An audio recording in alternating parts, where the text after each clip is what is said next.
Hi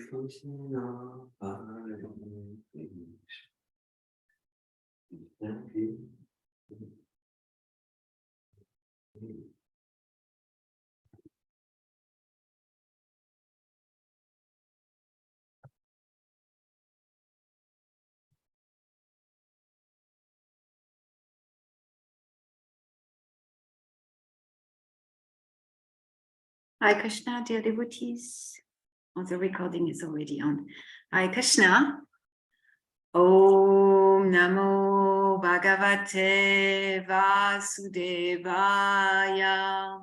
Om Namo Bhagavate Vasudevaya.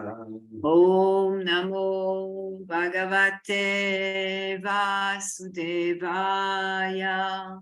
Om Namo Bhagavate Vasudevaya. Om Namo Bhagavate Vasudevaya. Om Namo Bhagavate Vasudevaya. Today we are reading from the third canto entitled The Status Quo, and we are on the fourth chapter entitled Vidura Approach Maitreya, and we are on text 12.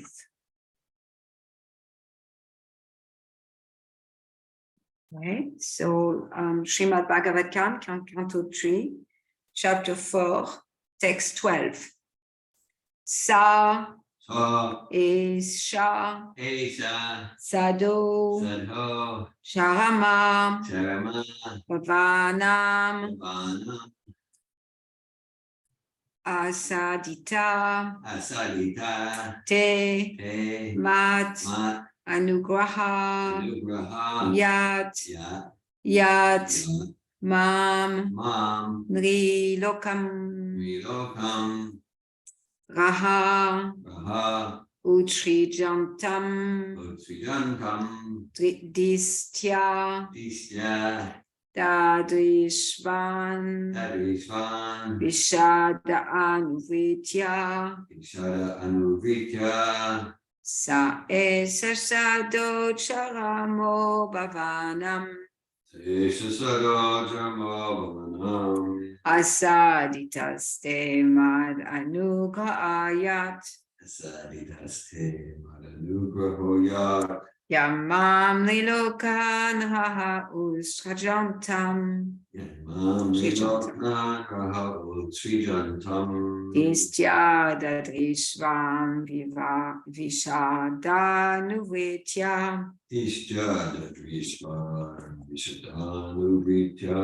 Sa esha sado charamo bhavanam, Asaditas mananugrahoyat, Yamam lilokam raha usrijantam, Distya dadrishvam vishadanuvetya,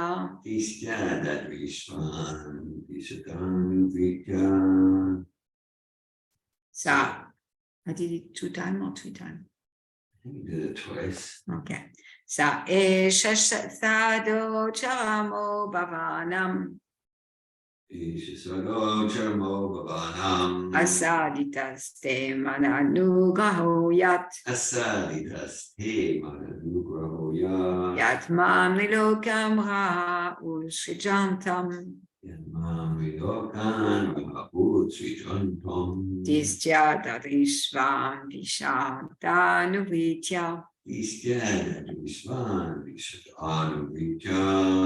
Saesha Sarocharmo Bhavanam. Saesha sado charano bhavanam, Asaditas te mananugrahoyat. Asaditas te mananugrahoyat, Yanmam nilokan raha utsrijantam. Yamam nilokam ra usrijantam, Distya dadrishvam vishadanuvetya.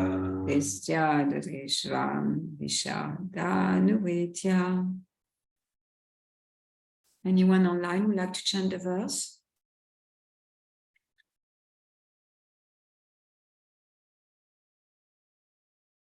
Okay? Word for word. Sa, Sa, that, that, Isha, Isha, of those, of those. Sado, Sadho, O honest one, O honest one. Sharama, Charama, the ultimate, the ultimate. Bhavanam, Bhavanam, of all your incarnations, all your incarnation. as Vasu, As Vasu. Ashadita, Sadhita, now achieved, now achieved. Te, Te, unto you, and to you. Mat, Ma, my, Anugraha, Anugraha, mercy, mercy. Yat, Yat, as it is, as it is. Yat, Yat, because, because. Mam, Ma, me, me, Nilokan, Vilokan, the planets of the conditioned souls, the planets of the conditioned soul. Raha, Raha, in seclusion, in seclusion. Utrijantam, Utsujantam, while quitting, while quitting. Dristya, Tishtya, by seeing, Bhaksin, Dadrisvam, Dadrishvam, what you have seen, what you have seen. Visada, Anuvitatya, Visuddhanuvritya, by unflinching devotion. by unflinching devotion. O honest one, your present life is the last and the supermost, because in this term of life, you have been awarded my ultimate favor. Now you can go to my transcendental abode, Vaikuntha, by living this universe of conditioned living entities. Your visit to me in this lonely place because of your pure and unflinching devotion service is a great boon for you. Purport by His Divine Grace A.C. Bhaktivedanta Swami Prabhupada. When a person is fully conversant with knowledge of the Lord, as far as can be known by a perfect living entity in the liberated state, he is allowed to enter into the spiritual sky, where the Vaikuntha planets exist. The Lord was sitting in a lonely place, just about to disappear from the vision of the inhabitants of this universe, and Uddhava was fortunate to see him even at that time, and thus received the Lord's permission to enter Vaikuntha. The Lord is everywhere at all times, and his appearance and disappearance are merely the experience of the inhabitants of a particular universe. He is just like the sun. The sun does not appear or disappear in the sky. It is only in the experience of man that in the morning the sun rises and in evening the sun sets. The Lord is simultaneously both in Vaikuntha and everywhere within and without Vaikuntha. Hare Krishna.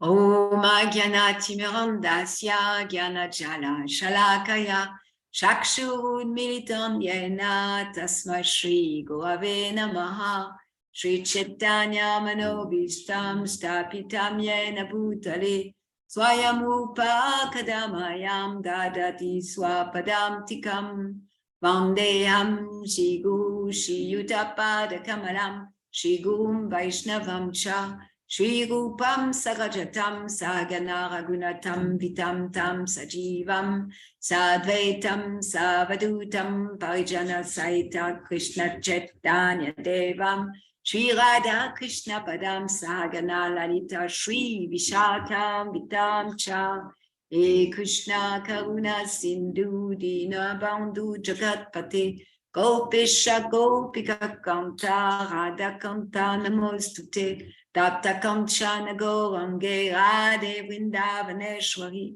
Vishabhanu Sute Devi Pranamami Hari Priye Vanshakalpatarubhyascha Kripa Sindhubhya eva cha Patitanam Pavanebhyo Vaishnavebhyo Namo Namaha.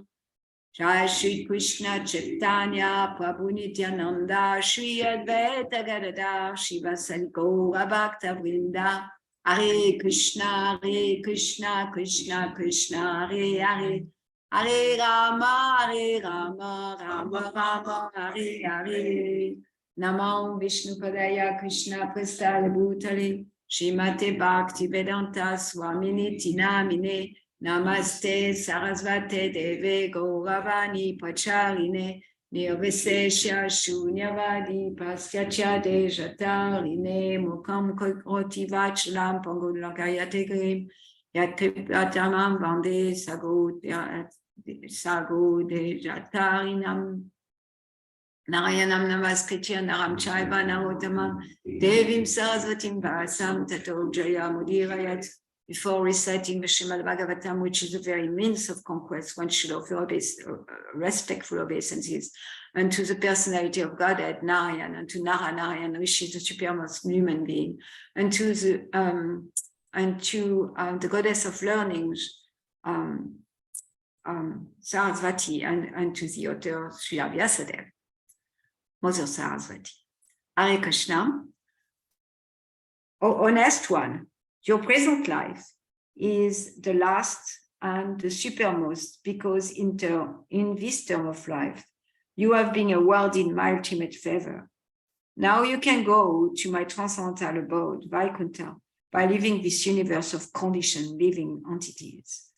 Your visit to me is in this lonely place because of your pure and unflinching devotional service is a great boon to you. Hare Krishna.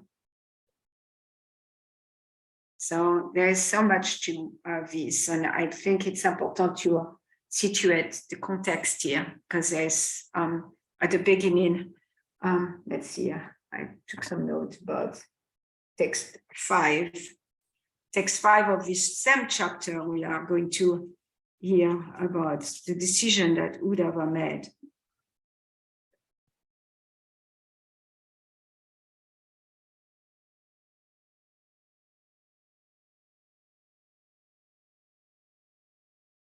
So in text 4, Uddhava shared with Vidura, the Lord is a vanquisher of the distresses of one who is surrender unto him. Thus, he would desire to destroy his family, told me previously to go to Badarakaksha. So here already we see how much loving Krishna is to Uddhava, because Uddhava is a surrender devotee. He wanted to prevent Uddhava from the pain of losing his family member. And he said, why don't you go to Badarikaksha? And then the next verse, yet in spite of my knowing his desire to destroy the dynasty, O Arindama Vidura, I followed him because it was impossible for me to bear separation from the lotus feet of the master. So that's what Krishna is referring here in this verse, is that intensity of desire to be with Krishna, intensity of desire to not separate from Krishna for a moment. So this verse is kind of giving us a sense of qualification to go back to Godhead, to go to leave the world of conditioned soul. And one qualification, and the only qualification, is that fervent desire to be with the Lord, fervent desire to please the Lord. That's pure devotional service, word for word. It says,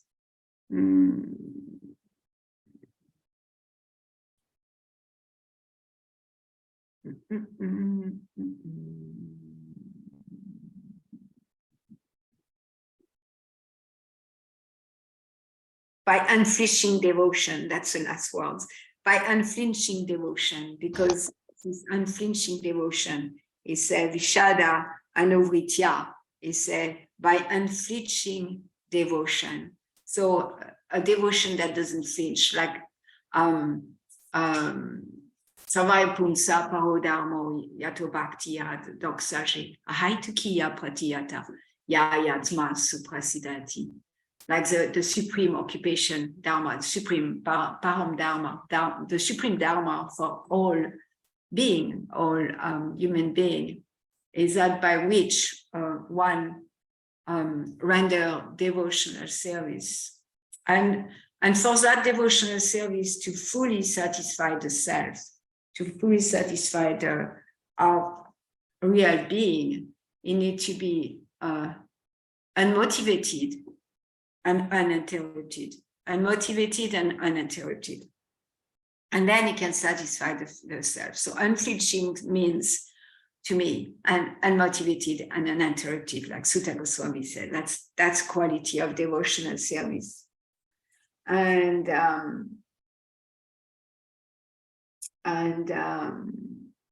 so there is so much to this verse and purport.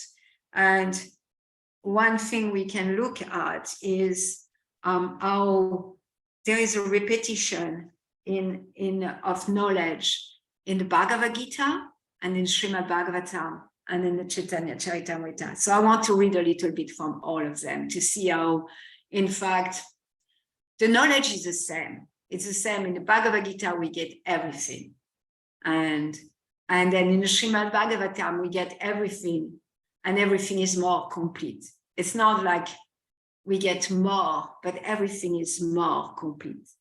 And then in the Chaitanya Charitamrita, we get everything that's inside the Bhagavad Gita, and then everything that's in the Bhagavatam, and then it's even more complete in the Chaitanya Charitamrita. Sometimes Srila Prabhupada says, like, we are primary school, and then there is graduate school, and there is postgraduate school. And in a sense, it's the same thing, it's just expanded upon or more complete what we are learning in those different levels. So I'm going to read from Bhagavad Gita, chapter 18, text 55. Text 55, 1855. Yes. Bhaktya mam abhijananti yavam yaschasmitat vataha tato mam tadvato jatva vishate tananam. One can understand the Supreme Personality as he is only by devotion service.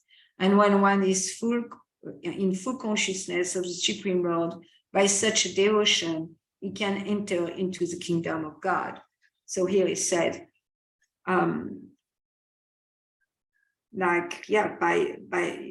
get ultimate favor, and Prabhupada in the purport say, when a person is fully conversant with knowledge of the Lord, as far as can be known by a perfect living entity in the liberated state, is allowed to enter into the spiritual sky, where the Vaikuntha planet exists.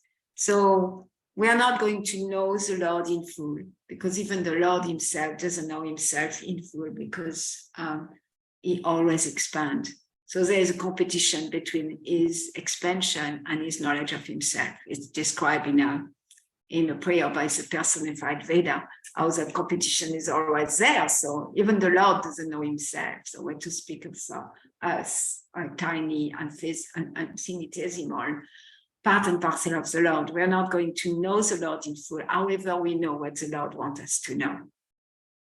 And when we are perfected being, meaning without material attachment, when we are free from the entanglement of tamas and inertia, ignorance, when we are free from the entanglement of raja, like activities and attachment to results, and when we are free from the mode of goodness that lead us to be satisfied, be content and satisfied where we are at, then when we are free from all the three modes of material nature, then we become that perfect being that's going to know as much as we can know according to the will of the Lord. The will of the Lord, like sometimes people say, oh, Srila Prabhupada, did he know A, B, C, D, E, F, G? They quote like that, they challenge like, well, does he know all the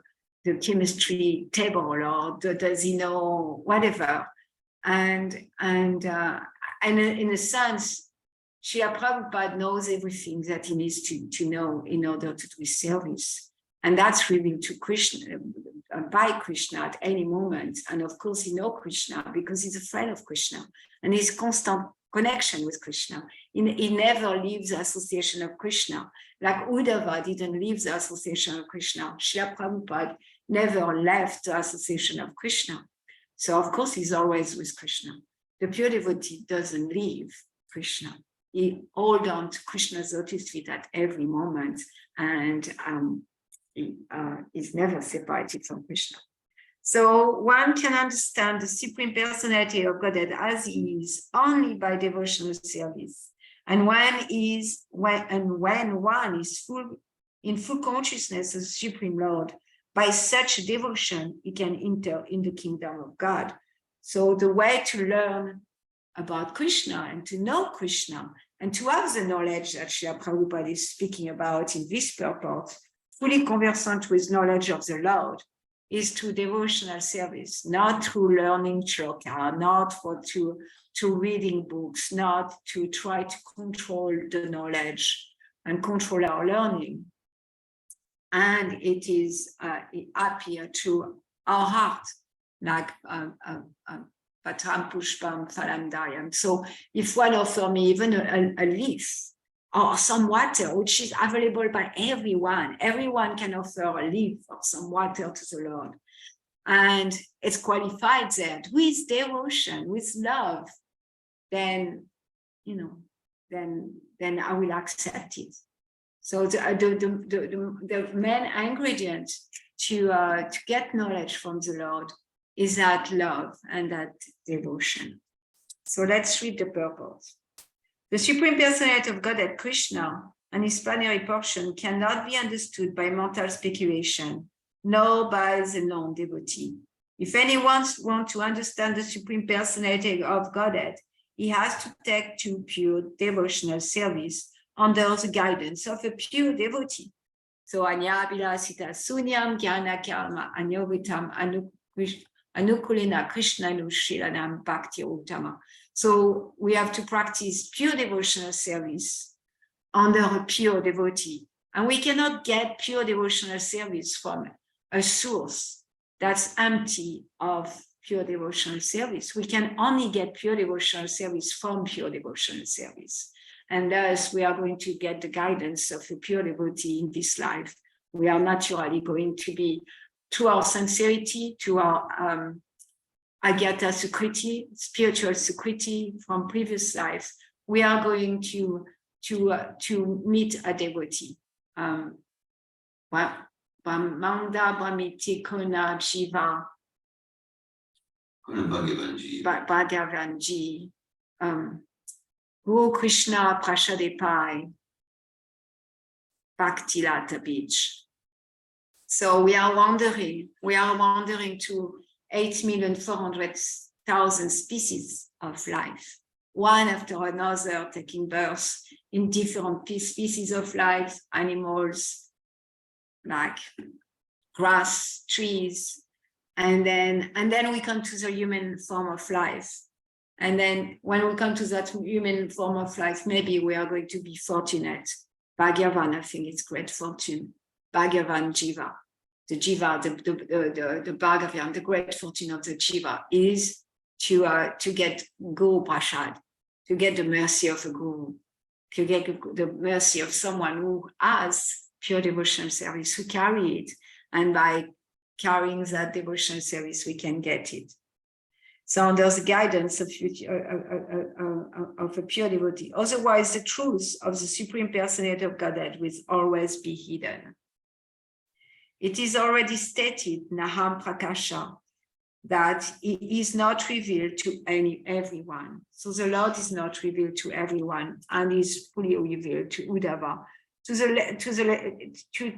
the extent that Uddhava is supposed to know the Lord, or mental speculation. Only one who is actually engaged in Krishna consciousness and devotional service can understand what Krishna is. University degrees are not helpful. One who is fully conversant with the Krishna science become eligible to enter into the spiritual kingdom, the abode of Krishna. So here we can see how in the Bhagavad Gita, the knowledge is non-different than the verse which is read in the Bhagavatam. And that's so beautiful. That's so beautiful that we can go back and forth. Becoming Brahman does not mean that one loses his identity. Devotional service is there. And as long as the devotional service exists, there must be God, the devotee, and the process of devotional service. So in order to serve, like sometimes the impersonalists, they have deities. They have deities that's really kind of inconceivable in some ways. And so impersonalists who want to merge into the existence of Krishna and who deny the personal existence of Krishna, they get deities and they worship the deities because it's impossible to worship or to have a relationship with something that's amorphous and something that doesn't exist. So they use the deities to help them develop that, in a sense, that relationship, but with the goal of merging. So after, when they feel realized, when they feel advanced enough and detached from the material energy, because by worshiping the deities, any devotional service, the first result of devotional service is Vasudeva Bhagavati Bhakti Yoga Prayojita Janayat Bhagyam Jnanam Haitukam. Jayam Jnanam Haitukam. Yeah. So by rendering devotional service to Vasudeva, the perk that immediately happen is detachment, knowledge, unconditional knowledge, and detachment from this world. So that's what they want. And personally, they want detachment from this world and they want knowledge. So by rendering service to the deities, they get that. And as soon as they get that, or as soon as they think they got that, because they don't really get it. If they were getting it, they will not do what they do. But as soon as they think that they get that, then they throw away the deities. That's unbelievable to of conceive, because they achieve the level of detachment that they want to go to the next level, which is to merge into the existence of Brahman, which really doesn't exist. One should not misunderstand that the word vishate, entering to me, support the monist theory, that one becomes homogeneous with the impersonal Brahman. No, vishate means that one can enter into the abode of the Supreme Lord in his individuality, to engage in his association and render service unto him. For instance, a green bird enter a green tree, not to become one with the tree, but to enjoy the fruit of the tree. And personalist generally gives the example of a river flowing into the ocean and merging. This may be a source of happiness for the impersonalist, but the personalist keeps his personal individuality like an aquatic in the ocean. We find so many living entities within the ocean. If we go deep, surface acquaintance with the ocean is not sufficient. One must have complete knowledge of the aquatic living in the ocean depths. So we can wonder, like, why do I care about impersonalism? I'm not an impersonalist. I chant Hare Krishna, I go to the temple, I worship the deities. I'm definitely not an impersonalist. And then Srila Prabhupada say, look further, look deeper, see how much, like, maybe in our endeavor of worshiping the deity, our endeavor to study the Vedas, our endeavors to practice devotional service is the main motivation is getting free from pain. Getting free from pain. Or what are we going to do when we are free from pain? What are we going to do when we are not attached to this material world and the material world doesn't affect us anymore? Are we going to continue further and really seek further knowledge of the Lord through devotional service? Really seek to please the Lord? Or are we going to be satisfied there? So that's a test. That's a test, and every devotee is going to arrive to that place of being tested. And that's why Srila Prabhupada, practically every purport, he speaks about impersonalism. It's not for us to learn about Indian sex somewhere. It's for us to really look at, like, to learn that tendency, to learn Nirvishesha Shunyavadi, you know, Namaste Sarasvati Deve, Gauravani Pracharini, Nirvishesha Shunyavadi. Srila Prabhupada's mission, its full mission, is to fulfill the desire of the spiritual master and to root out those tendencies in our heart, to root out the monism and the impersonalism that exists inside our heart. And so another part of the purport that's Srila Prabhupada's, of course, Uddhava's great fortune, we also need to situate there because Uddhava is an eternal associate of the Lord. So in a sense, he never leaves the Lord. However, Uddhava, he came first in the form of Vasus, which is a demigod. The Vasus are a demigod in charge of the elements. And he came as a Vasu, and then he meditated when all the demigods, they wanted to be emperors in their service. And we can take example from all the demigods. Like Lord Brahma also sees that when they receive service, the first things they do is not do, or even a plan, or even a pact, or even a long to-do list. That's not what they do. The first things they do is they meditate. They sit, and they worship the Lord, and they meditate upon the Lord, and they wait for instruction.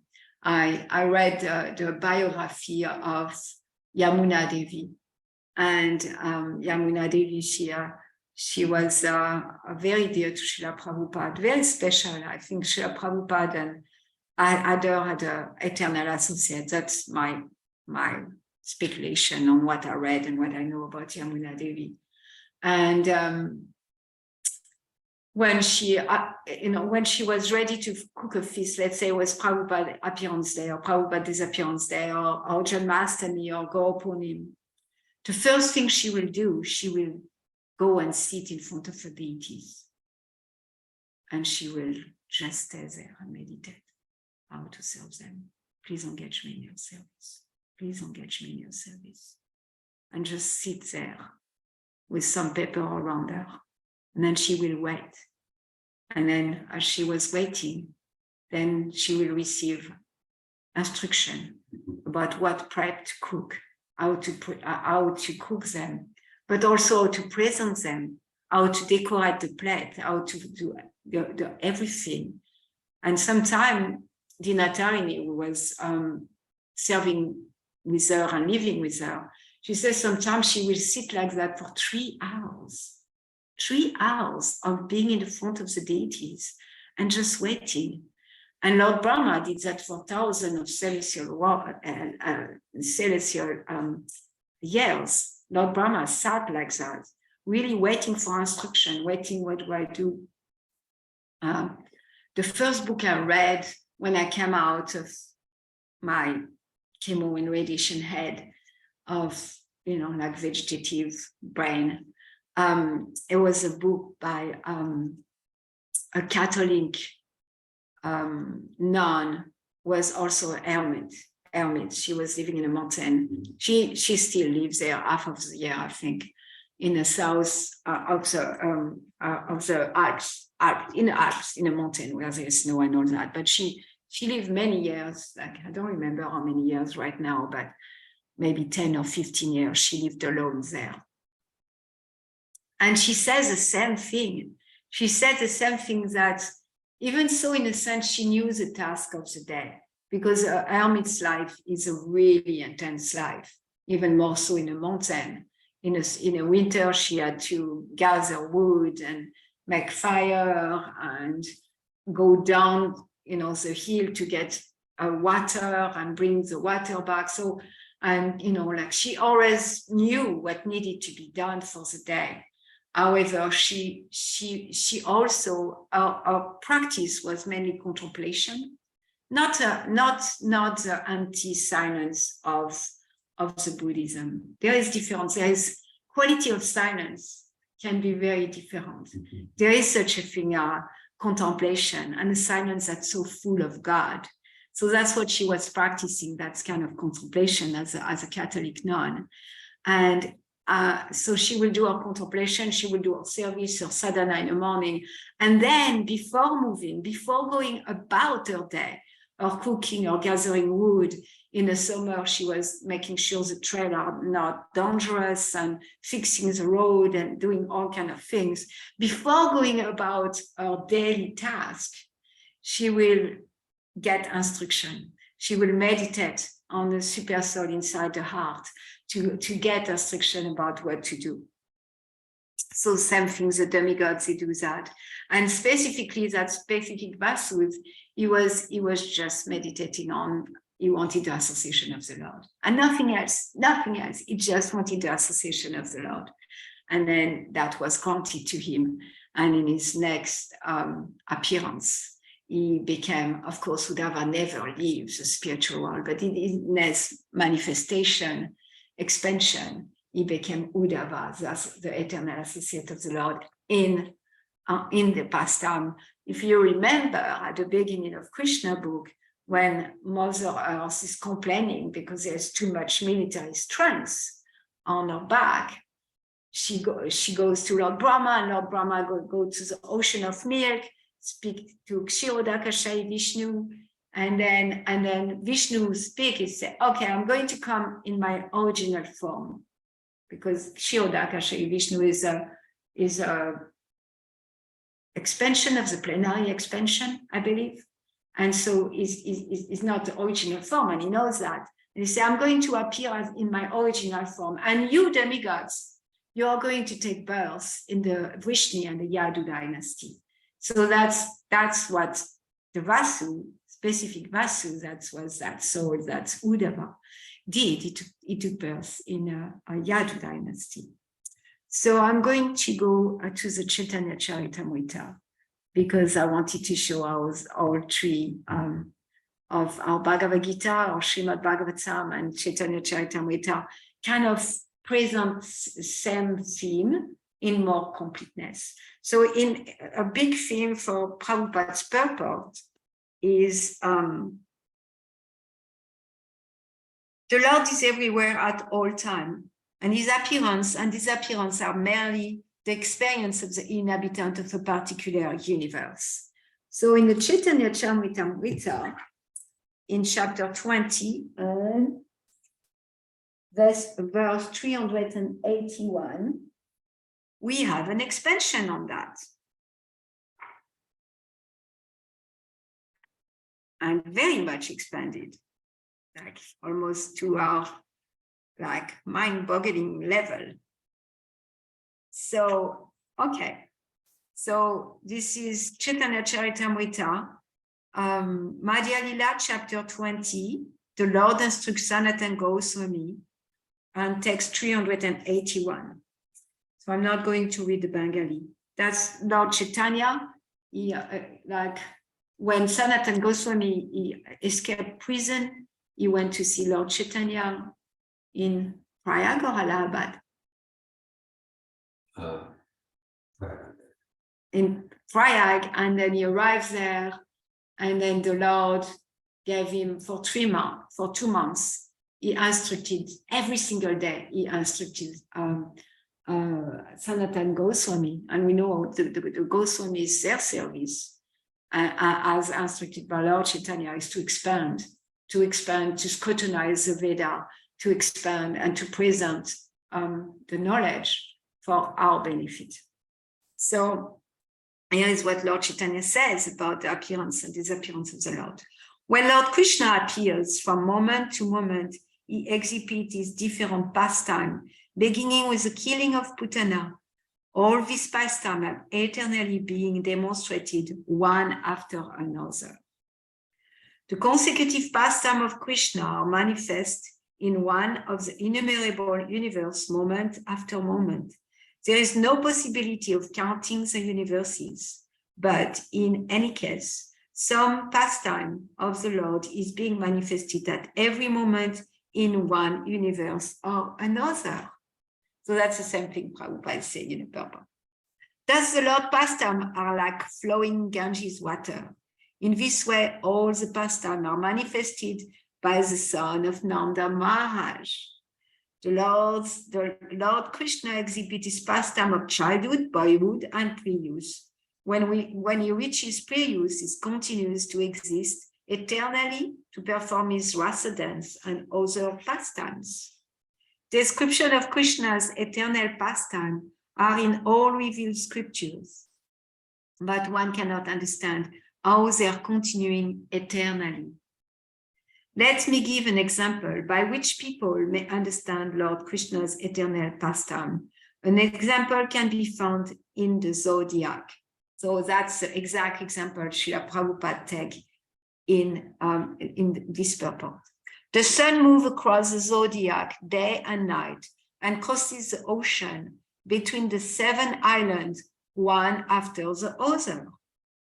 According to Vedic astronomical calculation, the rotation of the sun consists of 60 dandas, and it is divided into 36 palas.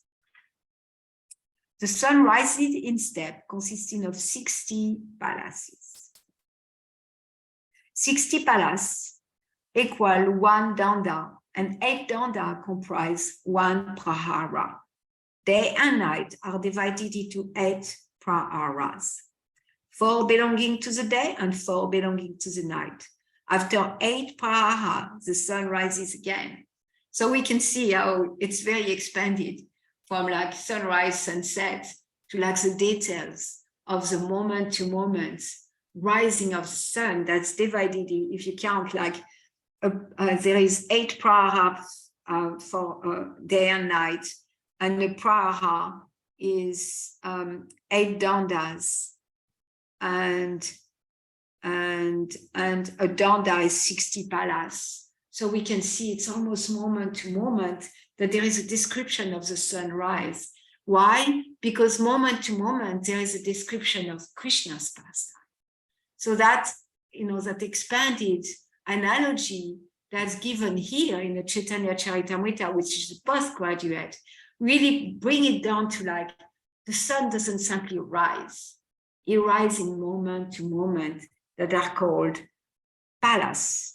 And 60 palas equal 1 danda, and 8 danda comprise 1 prahara, and 8 praharas comprise day and night.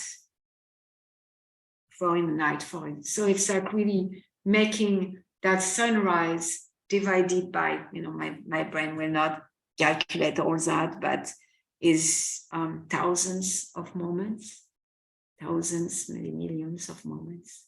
It's microseconds. Microseconds. Just like the sun, there is an orbit to Krishna's pastime. Is that fascinating? There is an orbit to Krishna's pastime, which are manifest one after the other. During the lifetime of 14 Manus, this orbit expands and gradually it returns. Thus, Krishna moves with this pastime through all the universe. You would not on mute. I'm going to put you on mute here. Krishna remains within the universe within one universe for 125 years, and he enjoys his pastime both in Vrindavan and Dwarka. The cycle of his pastime turns like a wheel of fire. Thus, Krishna exhibits his pastime one after the other in every universe. Krishna's pastime, appearance, childhood, boyhood, and youth are all manifest, beginning with the killing of Putana and extending to the end of Mausala Lila, the annihilation of the Yadu dynasty. So the beginning of the eternal pastime is killing of Putana, and the end is the killing of the Yadu dynasty. All of these pastimes are rotating in every universe. Since all Krishna's pastimes are taking place continuously At every moment, some pastime is existing in one universe or another. Consequently, these pastimes are called eternal by the Vedas and the Puranas.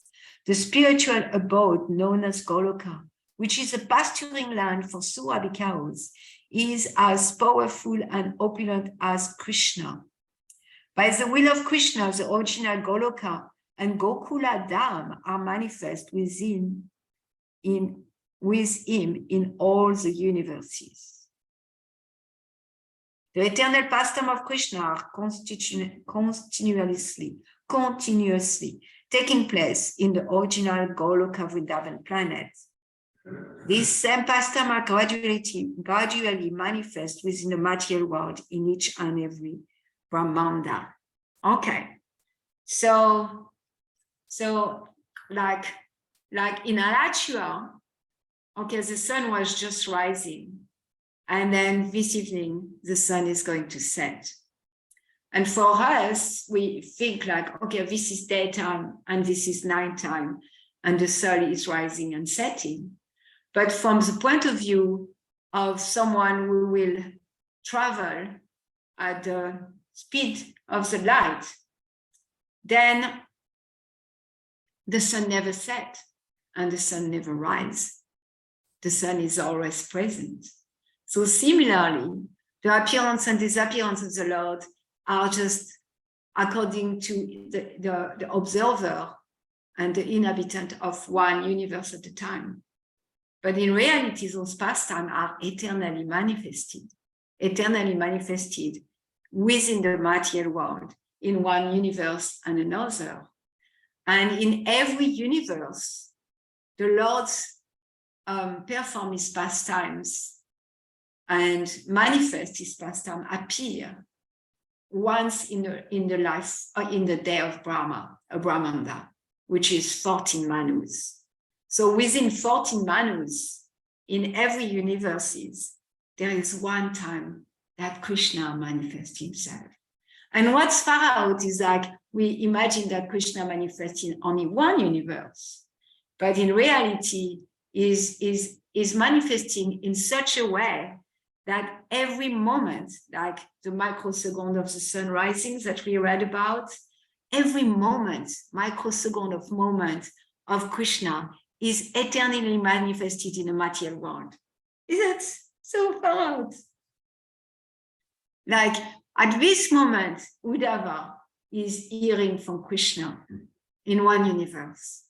At this moment, Putana is being killed somewhere. At this moment, Lord Krishna is performing his rasa dance.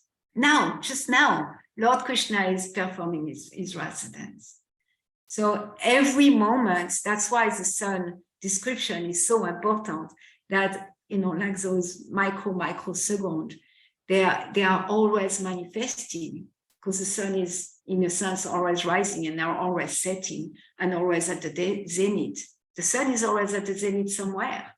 You know, right now the sun is in the zenith, probably in the middle of the ocean, somewhere in the Atlantic Ocean. The sun is in the zenith, position. So similarly, at every moment, Krishna's pastime are manifested, and all his moments, all his pastime are always present in the material world, and that's what is called eternal pastime in the material world. And simultaneously, Krishna never ends his pastime in the spiritual world, so he's with Uddhava also in the spiritual world. And of course, one aspect of the philosophy of Bhakti Yoga is Achintya Veda Veda Tadva, meaning unconceivable oneness and difference. Unconceivable, that we cannot conceive with our mind what does that mean, eternal pastime of the Lord, and still they are eternal. Even so, in each universe, Krishna stayed for 125 earth years. Still is eternal. What's that? How can come? You see, they are eternally manifested, but it ended 125 years. So it's just from our point of view, our conditioned state. And And Uddhava here is told by Krishna that you're going to leave this world of conditioned being. It must be so difficult for a liberated soul to be around conditioned being. It must be really, really, really difficult to see the conditioning, to see like, wow, that's not who you are. It probably feels like someone going to the psychiatric wards and then speaking with those people who are completely mad and having some sanity and saying, but no, that's not what's happening. That's not who you are. And then feeling kind of hopeless and helpless. But of course, the pure devotee knows that it's not hopeless and helpless, because the pure devotee take a stand that I know that they are not conditioned. Their constitutional position is to be free from conditioning. And I'm going to help them see their conditioning and help them step out of the conditioning. And there is a tool to do that that's very, very powerful. That infallible tool is that the chanting of the Hare Krishna Maha Mantra. Hare Krishna, Krishna Krishna, Hare Hare, Hare Rama, Rama Rama, Hare Hare. So we have seen that qualification to go back to Godhead is, and that's pure devotional service. And really allowing ourselves to receive as much knowledge as is possible for each of us to know about Krishna, to really absorb ourselves in Krishna, to be in a place where we never depart from Krishna. Krishna never departs from us. So it must be the other way around. So pure devotional services will never depart from Krishna. And I'm going to stop here. I'm going to read the Sanskrit and English of the verse. That's first.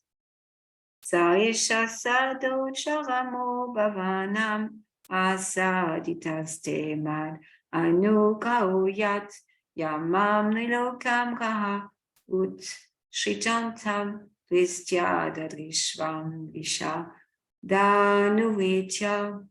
O honest one, your present life is the last and the supreme, because in this term of life, you have been awarded my ultimate favor. Now you can go to my transcendental Vaikuntha by living this universe of conditioned living entities.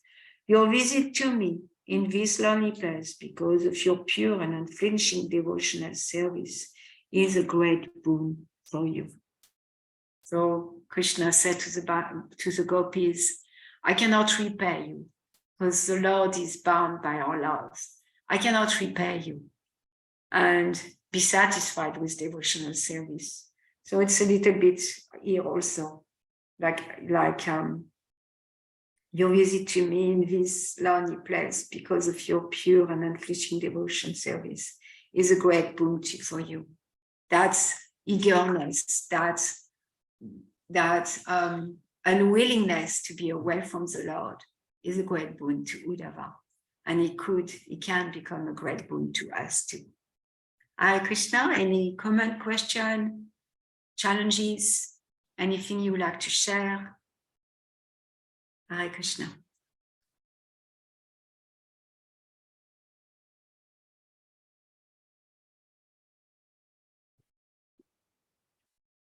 I can share just something you were just speaking about. It reminded me of something. I was mentioned how the sun's always in the zenith somewhere, just from our perspective. And I was sending out a letter to the Sattva community. I'm like preparing a letter, and I was kind of just thinking about it's around Christmas time here. But then I was like imagining, there's going to be people that are going to receive this letter, like in New Zealand, and so I'm like, it's winter here, but there's a whole southern hemisphere where it's summer, right? And I was I was a little blown by that. I was just like thinking about that. I know that from since elementary school, but just to really consider it, like it's kind of mind bending. I was like, oh, so they have Christmas in summertime. You know, it's like, wait a minute, what is Christmas anyway? You know, you start kind of this thing. I guess the Orthodox Church, Eastern Orthodox Church, has had Christmas In now. January. I think it's now. The 7th of January. 7th of January. So anyway, I was just like contemplating. Okay, it's cold here. I mean, even we're in the same hemisphere as India, so the descriptions we get of the Indian seasons, they match ours, but then there's like a whole other southern hemisphere that doesn't match up with that. There's like the North Pole, like that region where it's like there's 3 months where the sun doesn't set, you know. So it's like all these things that I just feel so such a limited perspective, and even of this planet, you know, so such a limited and conditioned perspective just from this planet. And then and so that's one thing that I was just imagining, like there's just experience on this planet alone that kind of are mind blowing and just kind of hard to relate to.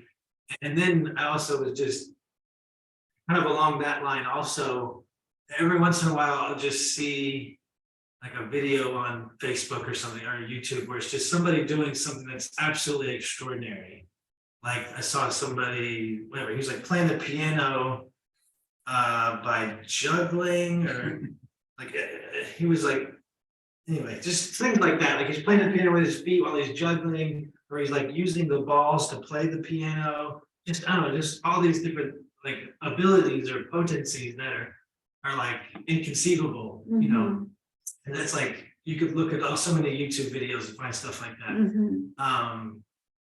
But to really, so anyway, those are just like some examples I thought that came to my mind of just even in this planet, there's so many inconceivable things for, and I'm just kind of my common perception, and it's quite limited. And so what to speak of so many other universes, so many other personalities, you know. So it makes sense. It kind of gives some what is that, indication, an indication, something that could come to a you know, almost analogy, or something that come to logic, something that kind of can be related to. And Srila Prabhupada speak about that. That's, what do we know? What do we know about this, you know, even this town, Alachia? You know, what to speak about continents, or what to speak about the planet, what to speak about the universe. Prabhupada gives he speak about Dr. Frog, the analogy of Dr. Frog. Like Dr. Frog is in a well, and he lived in his well all his life, and he's quite puffed up. He's really thinking greatly about himself because his well is really big, and he's the only one living there. He has 3 PhDs. Probably 3 PhD, yeah, and he's probably the most intelligent ever frog existing. And anyway, a lot of arrogance from that frog. And then one day he got visited by another frog, and the frog just up inside and said, "Oh, how are you today, Dr. Frog?" And Dr. Frog said, "Oh, I'm doing well. And where are you coming from?" "Oh, I'm coming from the ocean." "Oh, what is the ocean?"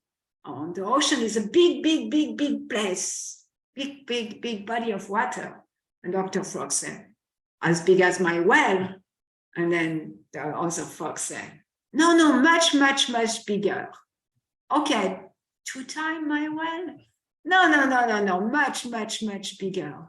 "Maybe 10 times my well?"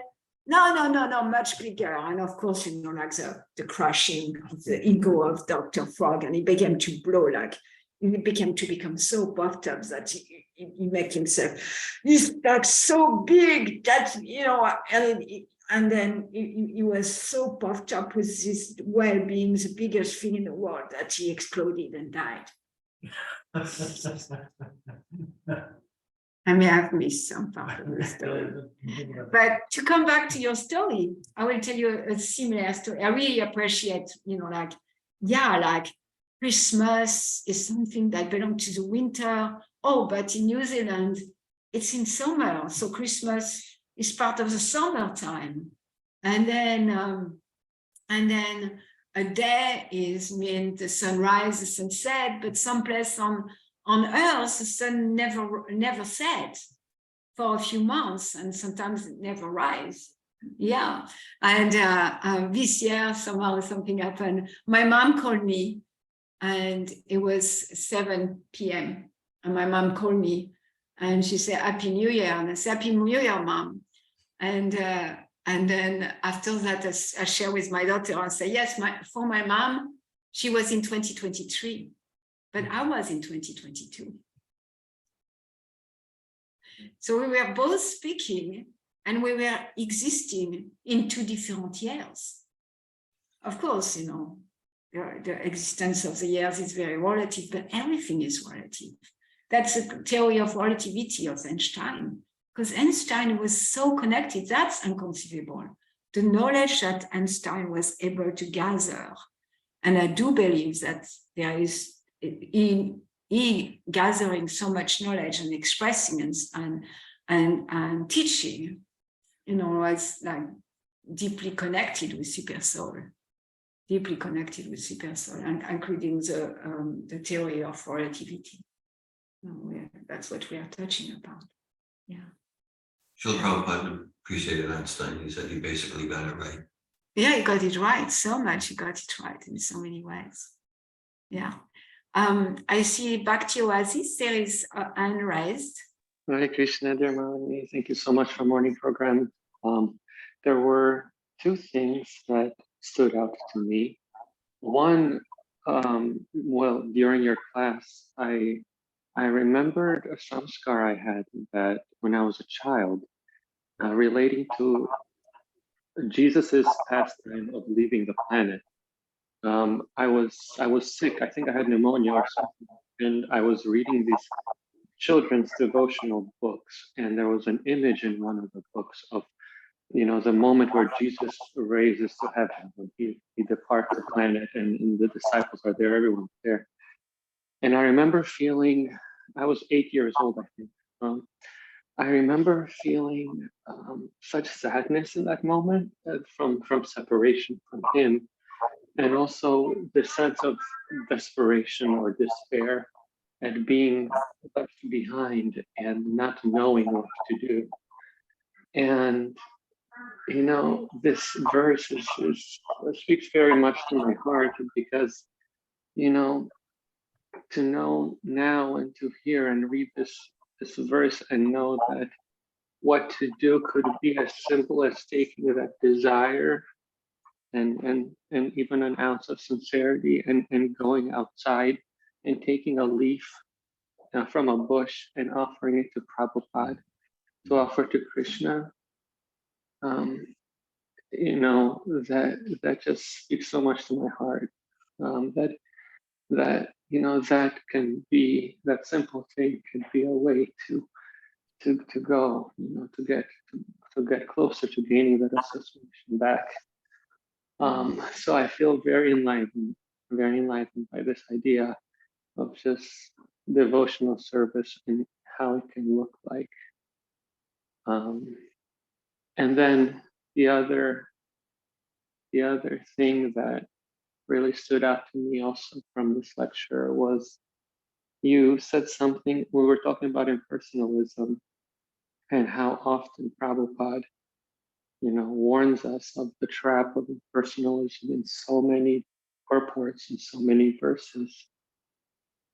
And this idea that, if I were to one day achieve detachment from the material, from the miseries of material life, from the pain of material life, how eager would I personally be to seek Krishna's association, to seek to render service to Krishna when it doesn't hurt anymore, And I was, realizing a tendency I have personally in my daily life when, you know, perhaps I'm on a day off like today, then I'm not at work or I'm in a pressure cooker, you know, and when I'm at work and I'm in a pressure cooker, I have more tendency to reach out to Krishna and be like, please, Krishna, guide me, please, you know, help me be kind, help me, you know, when I'm off and at home and there's not so much discomfort, so many disturbances, like, what is my eagerness to do the same with Sarasvati or Danielle, or even engage myself even more in service when the pressure isn't there, when the disturbances and discomfort is not there. So I'm just kind of sitting with these ideas, and I just wanted to share that. Hare Krishna. Thank you, George. Yeah, I feel touched by the love of that little boy. I felt it, and it seems that you also experienced it as you were sharing of that love for Jesus Christ, and reading about his departure. You felt so helpless and hopeless and without guidance what to do to manifest that love and express that love. And understand that, of course, the pure devotee, Lord Jesus Christ, is only disappear from our eyes, but is eternally a being of compassion and love.